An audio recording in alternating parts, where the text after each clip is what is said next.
Hey guys, we're in Rickshaw's kitchen, and we're doing our first attempt at ghee today. So there's the start of it.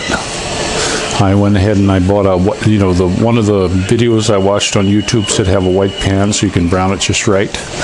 I watched about 4 or 5 different videos, some short ones, some long ones, and we're gonna give it a whirl today. Hopefully it comes out well, because we like it, we use it, and it's good stuff.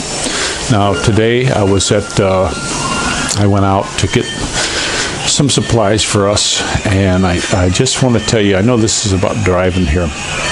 I'm going back and forth with this driving stuff, but the funny thing is with the driving here, it's best to pick your times to drive. If you're going to be a foreigner coming here, there's times you can come and drive where it works out really well. And then there's other times where there's just too much traffic. So I got out pretty quick this morning, got all our stuff, and we're doing pretty good.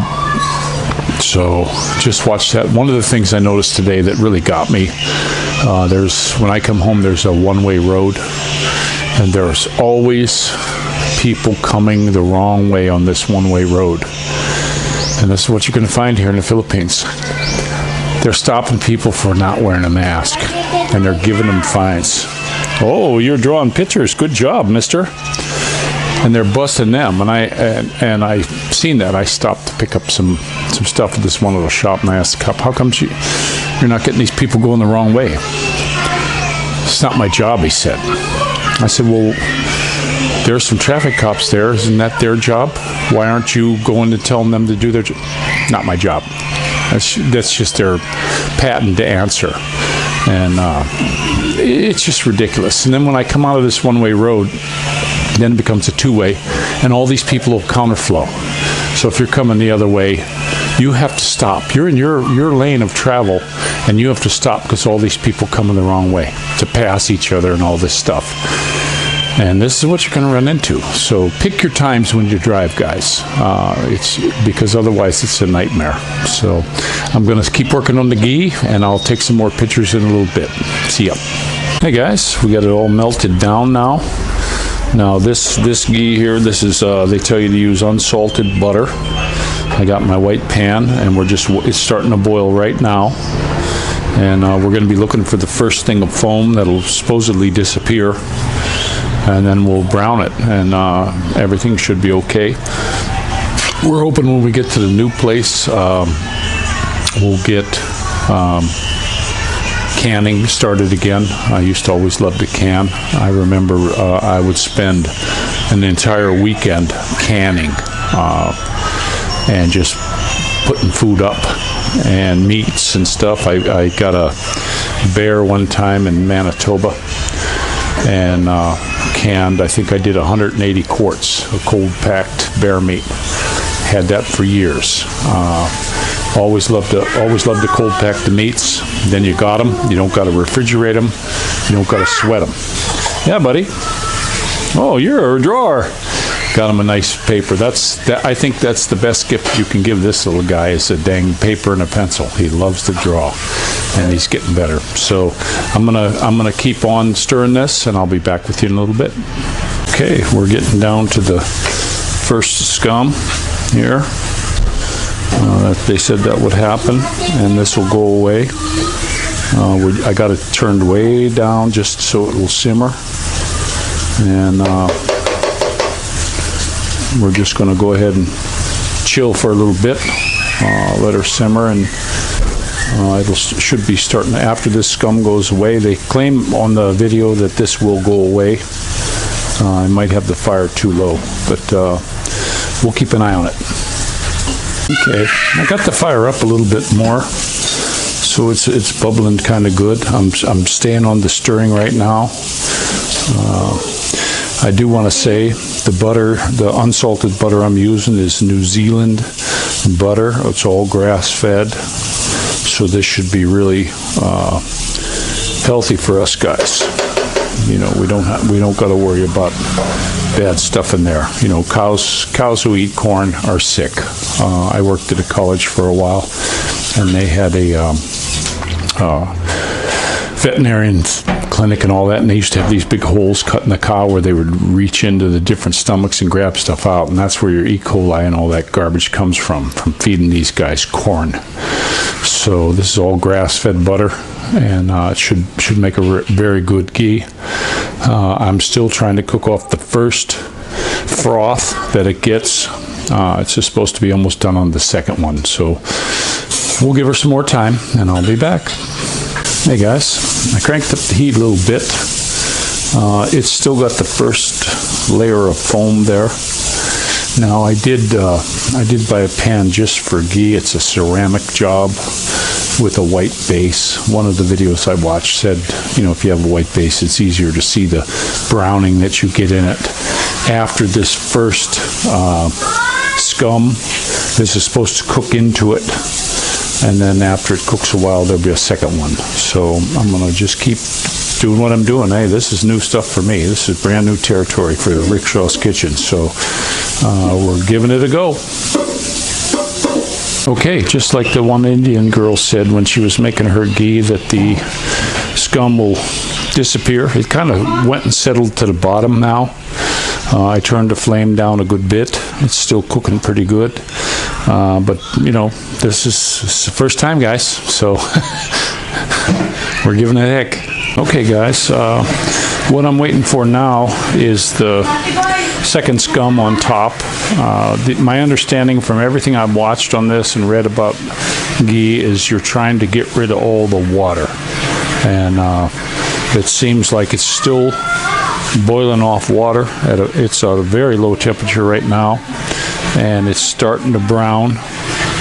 I can see we're getting some brown in there, and a lot of that stuff down in the bottom we're going to strain out. What we did over here, we went up and got we have our ghee bottle, and we have a really good strainer. I don't have cheesecloth. I'm going to put it through that strainer, and I got a pan here for in case if there's any excess flow. And we're just going to use our original ghee container from S&R. We paid a high price for this, so what we're doing today is about 20% of what that bottle cost. I don't know how full it's going to get, but I'll let you know. I'll show you how full it gets when we pour it out. So still waiting for that secondary scum to come on top. I got the fire down as low as this stove will allow. And it seems to be a kind of a rolling boil, maybe hotter than it should be, but we'll see how it works out. Okay, we're still cooking some ghee, but I want to give you a little side note. I got a really nice, it's my ghee spoon now, and I got some really nice wooden spoons here. I have a brand new set upstairs that's ready for the new house. But something I want to tell you expats coming here, if you're married to a Filipina, don't let them throw it in the dishwater and let them soak. When you got your wooden spoons, you put them on the side, clean them off, get a scratchy pad. I got scratchy pads here, I don't see it right now, and you scratch the big dirt and let them sit, because if you leave them sitting in the water, they're going to crack and bust. And having in a kitchen a good set of wooden spoons and spatulas and all these kind of things is really nice to have. You don't have to worry about scratching anything. You know, look at this. I can stir this up real nice. We're starting to get our second scum now. Basically, we're just cooking off all this water. Now we got some nice dark crunchies in there. The first scum fell to the bottom. I thought it was just going to dissipate, but what happened is it fell to the bottom, and that's what we're going to strain out for our ghee and our little mesh thing. So far, it's looking very successful, our first attempt at ghee in Rickshaw's kitchen. Okay guys, according to all the videos I've seen, that's pretty much done. I'm going to let it cool a little bit before I pour it in. The fire's been off now for a minute or two, and it's still bubbling, so we'll let it cool a little bit. We did pour boiling water in this jar to sterilize it, and it didn't, no ill effects. I always worry, you know, unless I got a mason jar, you know, throwing stuff in boiling water, but this jar seems to be good. And we're going to let it cool down somewhat before we pour it in. It seems pretty It's pretty much liquid right now. I mean, if you look at that. So we're going to let that temperature go down a little bit. And then we're going to go ahead and pour it in the jar and let it solidify. And then tomorrow, we're going to cook our eggs in some ghee again instead of some bacon fat. Now, I did take that pill again when I had breakfast this morning. And I had bacon, I had some fried potatoes and eggs, and I did get a tiny little bit of gas, but nothing like normal. I mean, normally I stay away from that kind of stuff. I like eggs. I eat a lot of eggs, and when we had the ghee, I was eating 4, 5, 6 eggs a day. But we ran out and couldn't find it. So I'm glad that I think it was Scott Brinks that you're the guy who tipped me off to making it myself. I do appreciate that, brother. You guys here on this channel, I can't believe how much you've helped me so much. Just unbelievable. It's really a cool two-way street going on here on this channel, because we're passing information back and forth, guys, and that's what needs to be done. We just need to keep going back and forth with this information, and we're all going to learn from it. And I'm really happy that I started the channel, and I hope the kids can watch this and they'll see a tutorial on how to make some ghee from Papa. All right, so we're going to get ready to strain it here in about 10 minutes or so, so hang on, guys. Okay, guys, I actually went up and got a little secondary strainer. Good thing I had that pan underneath. And there's all the goo that was left. It's pretty nasty. It's like carbon. And there's our ghee in the thing. It's a little darker than what we had. Maybe I cooked it a little too much, but let's see how it smells. It smells good. It smells like it's going to be really good. And that's what we're going to use to fry. We're going to let her cool off. And that was my first foray into ghee. I hope it works out well. And you guys take care. Don't forget to pray for each other. Rickshaw out.